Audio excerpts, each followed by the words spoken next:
Welcome to Dimensions in Chumash by Rabbi Immanuel Bernstein, part of our collective Journeys in Torah. Welcome to Dimensions in Chumash. I'm Steve Geller. Do any of us really understand the practical details of Hashem hardening Pharoah's heart? We read the story every year when we read the first Parshios of Shemos, and we also talk about it every Pesach at the Starim.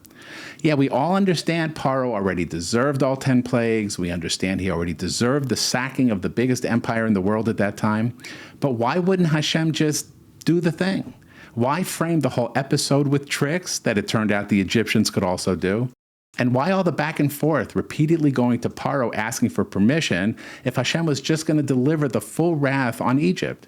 And why portray Paro as the bad guy if Hashem was, in fact, hardening his heart, making it seemingly impossible for him to be the good guy and letting us leave? And we've all grown up with these issues. I call them under-answered questions. Well, along comes Rabbi Bernstein, who once again will give us crystal clarity on all of these questions. And once again, the result will be a beautiful piece of Torah that you will take with you wherever you go.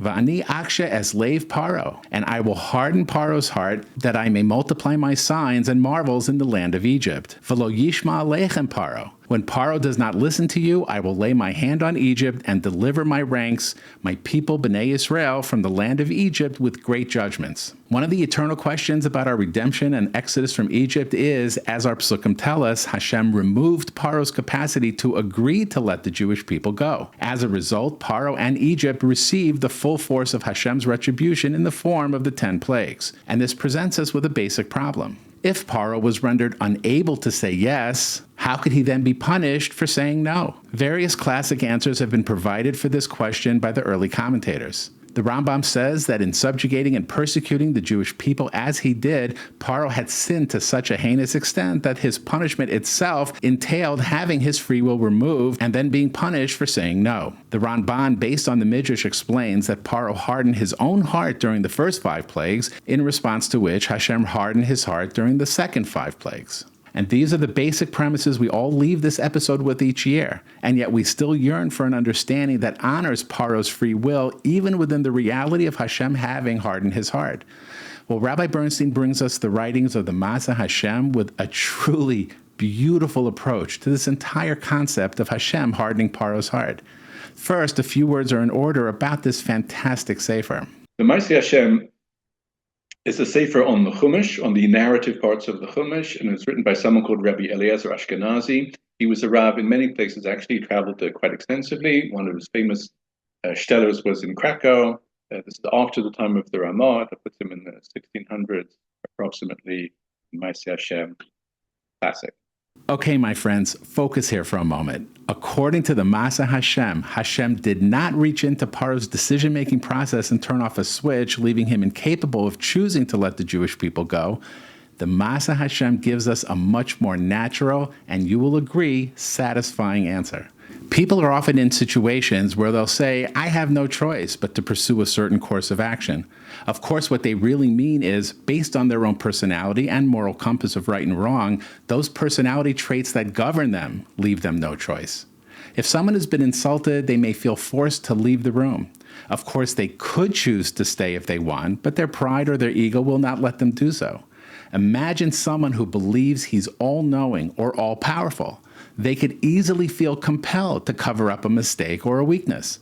But what's the reality? Of course, he's fully capable of admitting his error and changing his course based on this new information, but the way he wishes to see or project himself all but prevents him from doing so.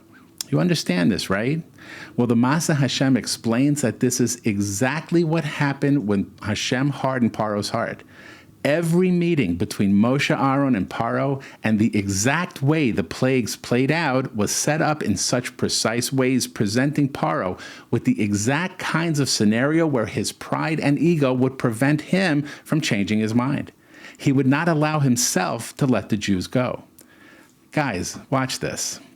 Let's look at that first meeting between Moshe and Paro. It didn't go very well at all. Not only didn't Paro let them go, he increased their workload, making things much worse for the Jewish people.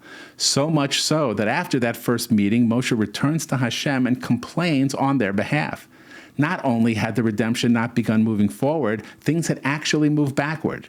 To this, Hashem responds, "Now you will see what I will do to Paro. With a strong hand, he will let them go, and with a strong hand, he will send them out of his land." But how did Hashem's response address Moshe's complaint? Moshe asked why things went badly so far, and Hashem responded that from this point on, things will go well. Seemingly, Moshe's question remains. Why did the first meeting have to go so badly? The answer to that question is actually the key to this entire episode. It's because of how badly the first meeting went that will now create the means for Paro to send the Jewish people out. Hashem is telling Moshe that it's precisely the way things went in the first meeting that will set the scene for Paro to send out the Jewish people with a strong hand. According to commentators, a yad chazaka, a strong hand, refers to the idea of hardening Paro's heart. Why is Hashem even mentioning this idea to Moshe at this stage? It's because the actual hardening of Paro's heart was achieved through the first meeting going badly for Moshe and going well for Paro. How so? This victory at the initial meeting allowed Paro to conclude that he was, in fact, stronger than whatever force Moshe represented, a conclusion which fed right into Paro's ego. Now that Paro had chosen this path, it would be possible to smite him with any number of plagues with the confidence that he would not relent. To do so would be for him to admit that his initial assessment of the situation had been a mistake. Paro's ego would never allow him to make such an admission. And therefore, because of the way Hashem arranged that first meeting to play out, Paro's heart was hardened. And this idea will also explain something else that happened during that first encounter. Moshe threatened that if Paro would not send the Jews out, Hashem will kill Paro's firstborn. And as we know, the killing of the firstborn was the last of the 10 plagues. So we would naturally wonder why Moshe is using that threat to Paro before the first plague had even begun. And this too was part of the hardening of Paro's heart. Being the 10th plague, the killing of the firstborn was clearly the most severe blow to Paro and to Egypt, and as we know, Hashem brought 9 relatively lesser plagues first. The reason why Paro was warned about the 10th plague first was that, as the most severe, it would be the one plague whose foretelling was most likely to cause Paro to consider letting the Jewish people go. Imagine had Paro responded to this warning, he could have avoided all of the plagues. But Hashem knew that Paro's thought process was the exact opposite. He figured if Hashem was even capable of inflicting such a harsh blow to an enemy, he wouldn't settle for milder ones.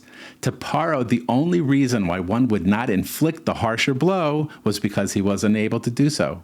By setting things up this precise way, Hashem knew this one strategic miscalculation would allow an unbending Paro to weather the first 9 plagues, clinging on to his stubborn certainty that Moshe's deity was not as powerful as he claimed. The alternative suggestion that Hashem was fully capable of killing his firstborn, but was refraining from doing so as an act of compassion, simply and sadly didn't register with Paro. Again, playing into his flawed moral compass and belief that he himself was a god. So here again, the hardening of Paro's heart took the form of playing right into his ego, which alone drove his decisions. Presenting him with this unfulfilled threat to the firstborn of Egypt was therefore easily twisted into a sign of weakness that Paro could eventually defeat. Therefore, he need not give in to Moshe. The next meeting between Moshe and Paro sees Paro demanding a sign to demonstrate the validity of Moshe's claim. Moshe famously tells Aaron to throw his staff on the ground where it turns into a snake. And haven't we all wondered at some point why Hashem's miraculous signs weren't a little more miraculous? Hashem even said to Moshe that if they don't believe that sign, do the hand turning into Tzara's trick. Why would Hashem need an unconvincing miracle to begin with? Of course, Aaron's staff turns into a snake, and Paro immediately tells his magicians to do likewise, and their staffs also turn into snakes. Aaron's staff proceeds to swallow the staffs of the other magicians. Now, my friends, let's relook at this meeting through the lens of the Masa Hashem. Sure, it ultimately ended in victory for Moshe and Aaron, but there was also a point where the magicians were able to match Aaron's sign. So the victory doesn't seem as decisive as we would have thought. Moshe and Aaron would appear to have won the duel on points. We would have hoped for a knockout. But my friends, are you noticing how, by giving Paro the initial impression that his magician's powers were equal to those of Aaron, that this was simply the next step in the progression of the natural process of hardening Paro's heart? It was the world's first psyop. After all, the magicians also turned their staffs into snakes. In manipulating his ego-driven tendency to reach conclusions instantly and then stick to them even as they unraveled before his eyes, Hashem was causing the hardening of Paro's heart, letting him convince himself that he was winning even as he was losing. The commentators point out that this process continued in each of the 10 plagues.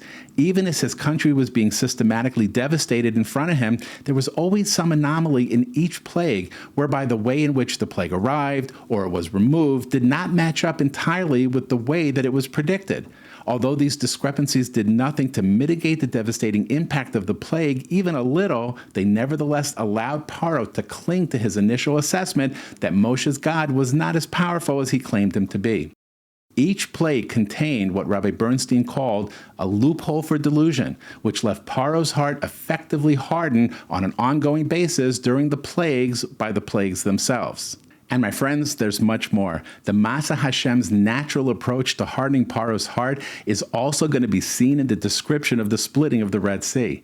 In the run-up to that episode, Hashem instructs Moshe on how to draw Paro out from Egypt to follow the Jews to the sea. Speak to Bnei Israel, have them turn back and camp before Pi Hachiros. Paro will say of Bnei Israel, they're confused in the land, the desert trapped them in. I will harden Paro's heart and he will pursue them, and I will be glorified through Paro and his entire army. So we would ask, exactly how would Paro be drawn out? The first pasuk implies that it was done through the Jewish people acting as if they were lost, thereby emboldening Paro to chase them. However, the second pasuk says that Hashem would strengthen Paro's heart so that he would pursue them.